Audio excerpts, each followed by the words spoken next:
Good morning friends. आज हमारी class है 31, ठीक है, जो super TET UP TET C TET 2024 के लिए इम्पोर्टेंट है। इसमें आज हमारा टॉपिक है स्किनर का क्रिया प्रसूत अधिगम का सिद्धांत। ठीक है, ये आपका जो सिद्धांत है ये मोस्ट इम्पोर्टेंट है आपका टीचिंग एग्ज़ाम के लिए, सभी शिक्षक भर्ती के लिए ये फ्री नोट्स हैं आपके लिए। और इसके अंदर जो स्किनर के सिद्धांत के इम्पोर्टेंट पॉइंट्स हैं उनको डिस्कस किया हुआ है, उनको पढ़ाया जाएगा आज, जो आपके एग्ज़ाम में आते ही आते हैं। तो आप इसको ध्यान से पढ़ना, देखना, ठीक है। और जो भी समझ ना आए तो कमेंट बॉक्स में लिखना, और जिसको भी वीडियो पसंद आए वो इसको लाइक शेयर और सब्सक्राइब करना, ठीक है। स्टार्ट नाउ, अब हम स्टार्ट करते हैं। तो हम इसमें स्किनर के बारे में सबसे पहले पढ़ेंगे कि स्किनर कौन थे, वो कहाँ के रहने वाले थे। देन उनके बाद उसका जो सिद्धांत है उसके बारे में पढ़ेंगे। तो सबसे पहले इसमें पॉइंट आता है आपका, सबसे पहले पॉइंट आता है आपका स्किनर के लिए कि निवासी, ये कहाँ के निवासी थे। तो ये यूएसए के निवासी थे। कौन? स्किनर, ठीक है। स्किनर आपके यूएसए के निवासी थे। आगे इसमें पॉइंट आता है आपका प्रयोग, कि इन्होंने जो प्रयोग किया था वो किस पर प्रयोग किया था। तो इन्होंने कबूतर पर प्रयोग किया था और सफ़ेद चूहे पर प्रयोग किया था, ठीक। जो कबूतर पे इन्होंने प्रयोग किया था वो किया था 1943 में, और जो इन्होंने सफ़ेद चूहे पर प्रयोग किया था वो किया था 1938 में। ओके, तो ये इम्पोर्टेंट है, ये वाली लाइन इम्पोर्टेंट, इसको इम्पोर्टेंट करके लिख लेना, ठीक। प्रतिपादक जो हैं वो बीएफ स्किनर हैं। जो आपका क्रिया प्रसूत का अधिगम का सिद्धांत है उसके प्रतिपादक कौन हैं? आपके बीएफ स्किनर। ओके, तो इन्होंने प्रयोग किया था कबूतर पर, सफ़ेद चूहे पर। सन बता दी मैंने, इन सन में किया था। निवासी कहाँ के थे? यूएसए के, ठीक। आगे हम नोट करके लिखेंगे, नोट करके कुछ पॉइंट लिखेंगे हम। नोट करने पे हम लिखते हैं कि स्किनर का अधिगम का सिद्धांत थॉर्नडाइक के द्वारा प्रतिपादित प्रभाव के नियम पर आधारित है।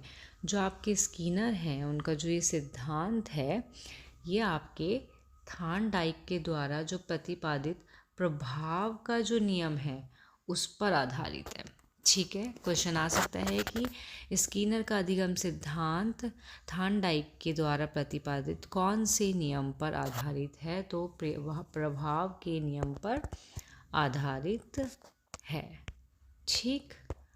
आगे इसमें हम देखते हैं, आगे हमारी इसमें हेडिंग आती है, हेडिंग है हमारी कि स्किनर सिद्धांत के नाम किसके और कौन कौन से नाम, स्किनर का जो सिद्धांत है उसके कौन कौन से नाम होते हैं। तो जिसमें हमारा फर्स्ट नाम आता है सक्रिय अनुबंधन का सिद्धांत। सेकंड है हमारा आरएस का सिद्धांत। ये क्या होता है? जो हमारा थॉर्नडाइक का नियम था उसमें था एसआर थ्योरी, ठीक है, लेकिन यहाँ इसका उल्टा होता है, ये होती है आरएस का सिद्धांत। ओके, ये आपके थॉर्नडाइक का जो नियम था, सिद्धांत था, प्रयास एवं त्रुटि का जो सिद्धांत था, एसआर जो बॉन्ड का सिद्धांत था उसका अपोजिट होता है। थॉर्नडाइक में एसआर आता है, स्टिमुलस देन रिस्पॉन्स, और इसमें क्या आता है? पहले रिस्पॉन्स देन स्टिमुलस, ठीक है। आगे आपका है थर्ड है व्यवहारिक सिद्धांत। फोर्थ है निमित्तवाद का सिद्धांत। 5 है आपका कार्यात्मक प्रतिबंधन का सिद्धांत। 6 है आपका रिक्त उपांगम का सिद्धांत। 7 है आपका क्रिया प्रसूत अधिगम का सिद्धांत। ओके, इसमें आपके ये बहुत सारे नाम हैं, लेकिन जो इम्पोर्टेंट है आपका, सारे नाम मैंने लिखा दिए कि लर्न कर लेना टाइम हो तो। अगर टाइम कम होता है, जल्दी जल्दी करना होता है, तो ये वाला जो ये नाम जो है जिन पे मैं निशान लगा रही हूँ, ये मोस्टली ज़्यादा पूछे जाते हैं क्वेश्चन में आपका। सक्रिय अनुबंधन या आरएस का सिद्धांत, नैमित्तावाद, जो ये इम्पोर्टेंट लिखना है, ये इससे रिलेटेड आ जाता है क्वेश्चन। क्रिया प्रसूत अधिगम का सिद्धांत, ठीक है, ये भी हैं इम्पोर्टेंट, ये भी, बट जो मोस्टली ज़्यादा पूछे जाते हैं वो यही पूछे जाते हैं, ठीक है।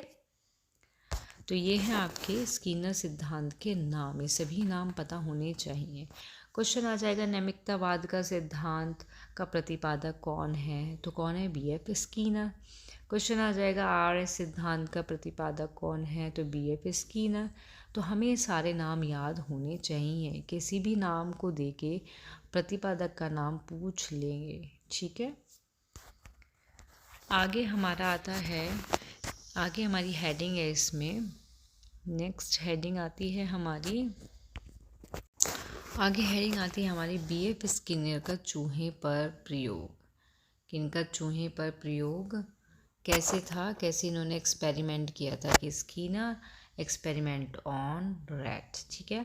तो इसमें हम पढ़ेंगे, इसमें क्या था आपका, इसमें है आपका,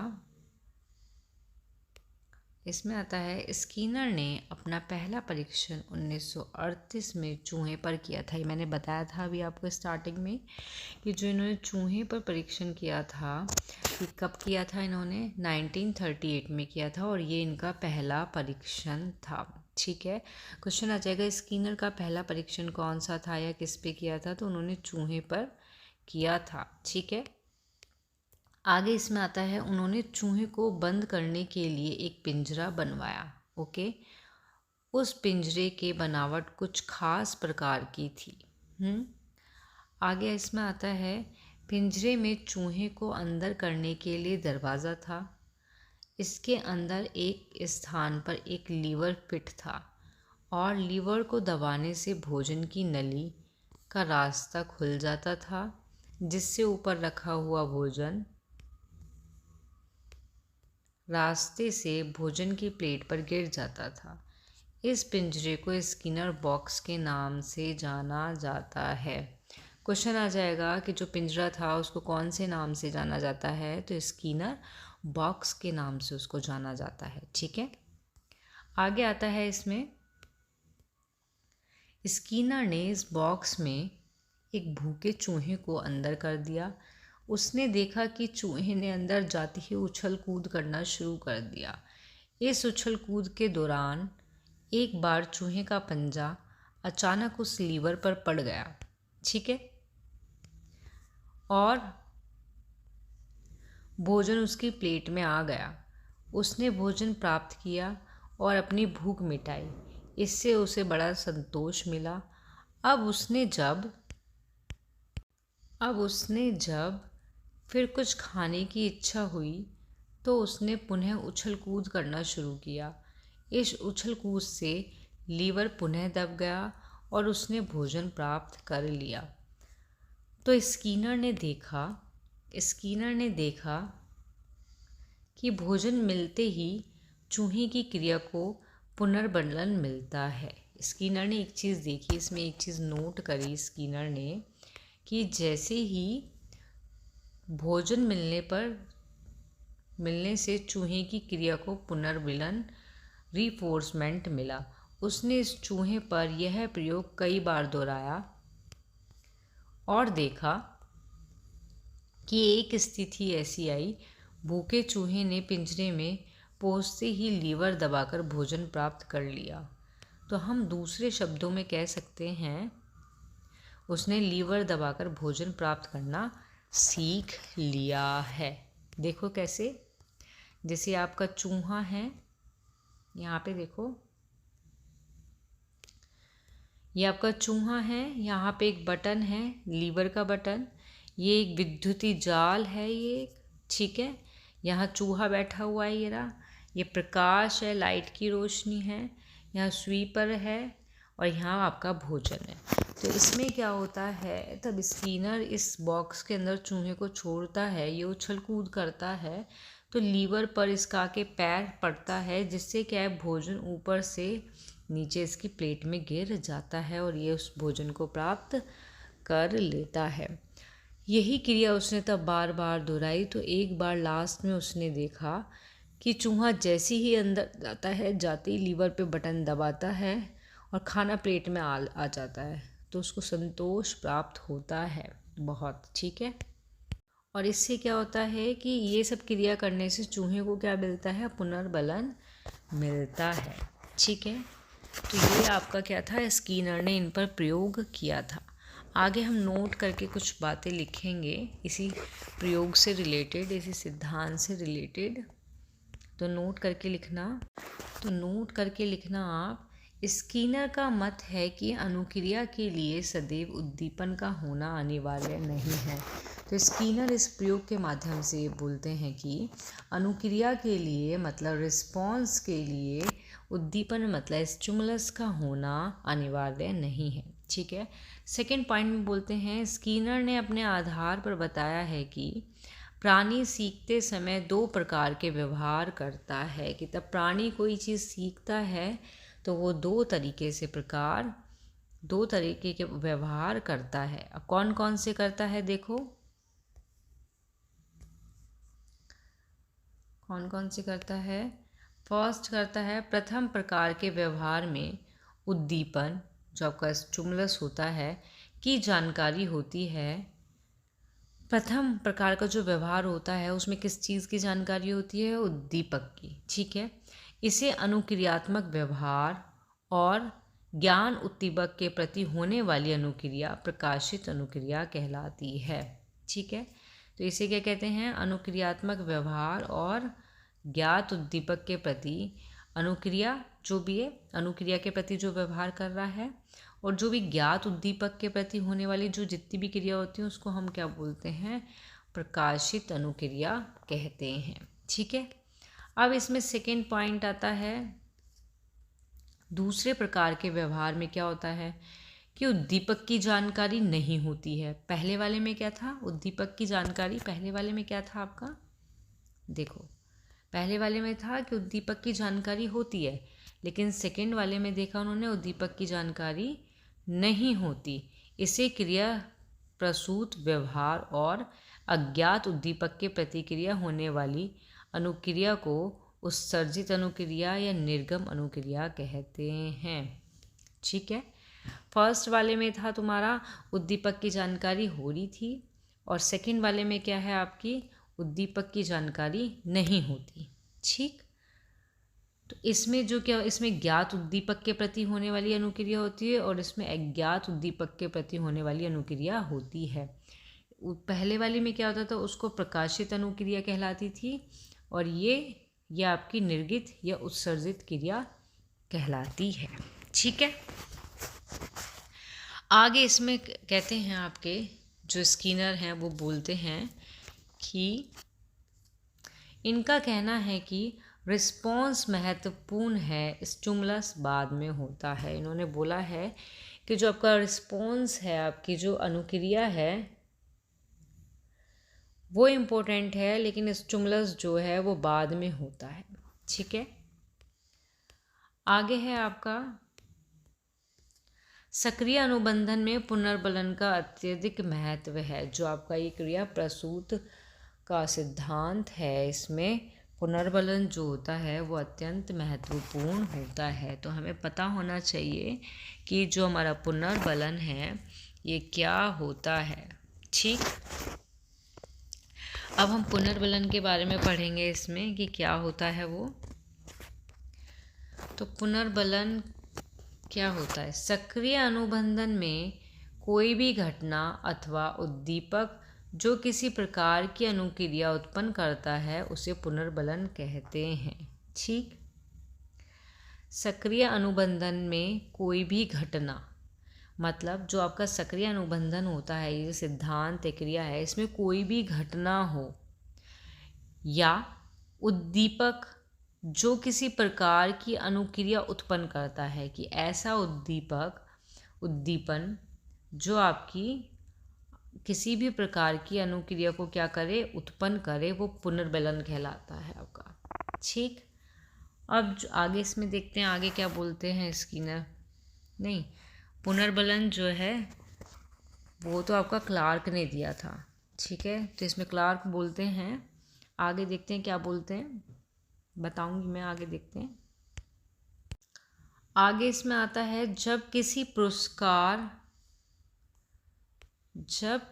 पुरस्कार से कोई अनुक्रिया हो तो उस अनुक्रिया के दोहराए जाने की प्रवृत्ति रहती है, इसे सक्रिय अनुबंधन कहते हैं। इसमें यही है कि जब किसी पुरस्कार से या पुरस्कार तब हम किसी को देते हैं तो कोई अनुक्रिया हो और उसी अनुक्रिया को दोहराया जाए या दोहराए जाने की जो प्रवृत्ति रहती है उसे क्या बोलते हैं, सक्रिय अनुबंधन कहते हैं। सक्रिय अनुबंधन वो होता है कि हम किसी को पुरस्कार दे रहे हैं, वो अनुक्रिया को बार बार दोहरा रहा है, दोहराने की प्रवृत्ति होती है, वो सक्रिय अनुबंधन कहलाता है। ठीक है। और पुनर्बलन क्या था आपका, कि कोई भी घटना, उद्दीपक जो किसी प्रकार की अनुक्रिया उत्पन्न करता है वो पुनर्बलन कहलाता है। ओके।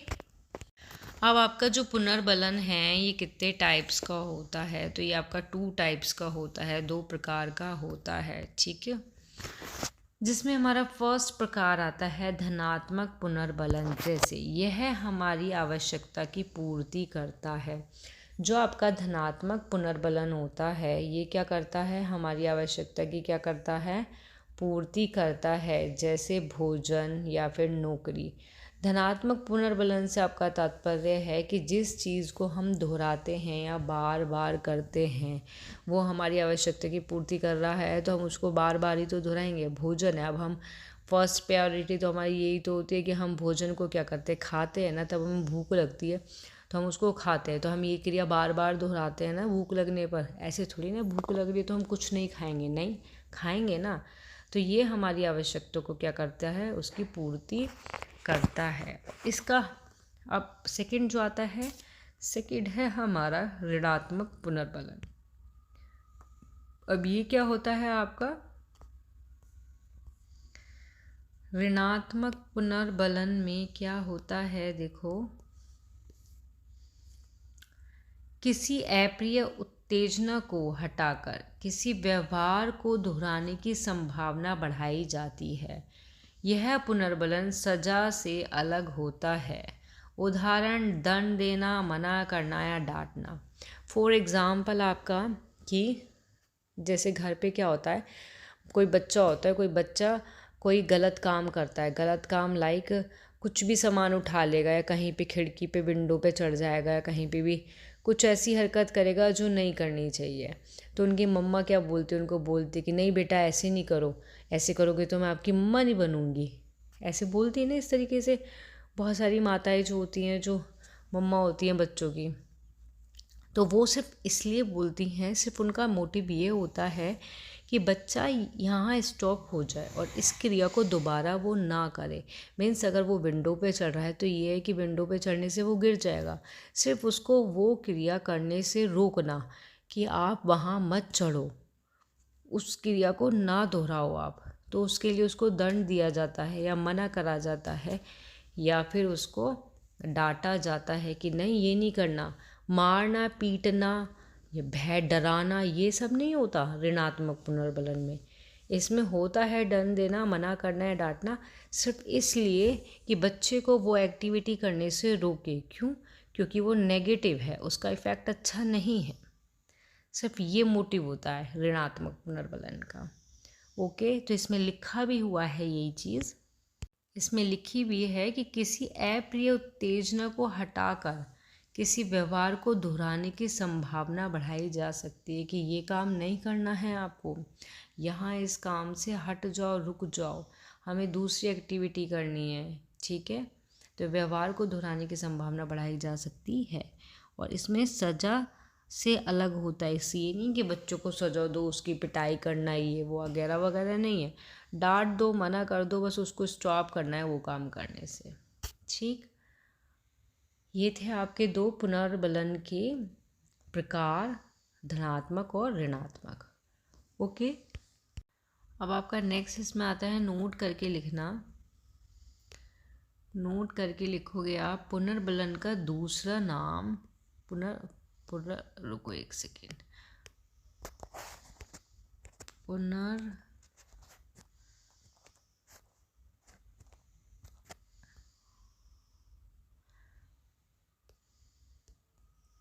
पुनर्बलन का दूसरा जो नाम है वो क्या है? यंत्रीय अनुकूलन का सिद्धांत है।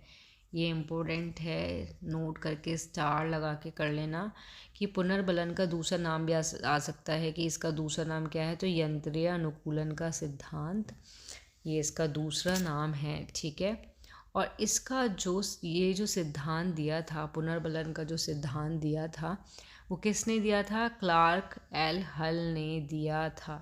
ठीक है, C.L. हल, इसने दिया था ये।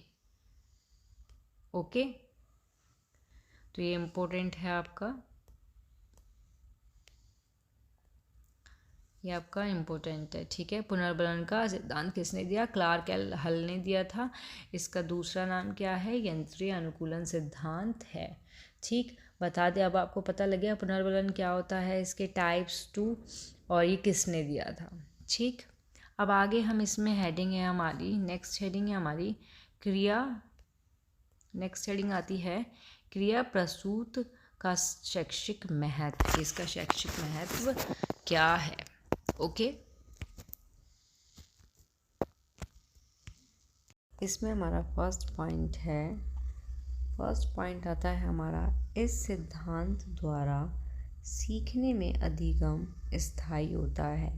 जो ये आपका क्रिया प्रसूत का सिद्धांत होता है, जो आपका स्किनर का सिद्धांत है, इस सिद्धांत के द्वारा क्या होता है कि सीखना अधिक स्थायी होता है, कि जो भी चीज़ हम सीखते हैं वो हमारी अधिक स्थायी होती है। ठीक है, सेकंड पॉइंट आता है हमारा, इसमें सेकंड पॉइंट है हमारा, यह सिद्धांत क्रिया से अधिक क्रिया के परिणाम को महत्व देता है। स्किनर का कहना था इसमें कि यह सिद्धांत जो इसका महत्व क्या है, इस सिद्धांत का महत्व क्या है कि क्रिया से अधिक जो रिस्पॉन्स है, क्रिया से अधिक क्या होता है, क्रिया का जो परिणाम होता है, जो रिजल्ट होता है, उसको अधिक महत्व देता है, जो ये सिद्धांत होता है। ठीक है, थर्ड पॉइंट आता है हमारा इसमें, सीखने की क्रिया में सफलता पर बल देता है। यह जो सिद्धांत होता है, ये सीखने की क्रिया में, हम कोई भी चीज़ सीख रहे हैं, उसकी जो क्रिया होती है उसमें सफलता जो होती है उस पर बल देता है। ठीक, फोर्थ पॉइंट आता है हमारा, सीखने की क्रिया में अभ्यास पर बल देता है। ये जो सिद्धांत है, ये सिद्धांत सीखने की क्रिया में सफलता पर बल देता है और अभ्यास पर बल देता है। ओके, नेक्स्ट पॉइंट आता है इसमें हमारा 5 पॉइंट है हमारा,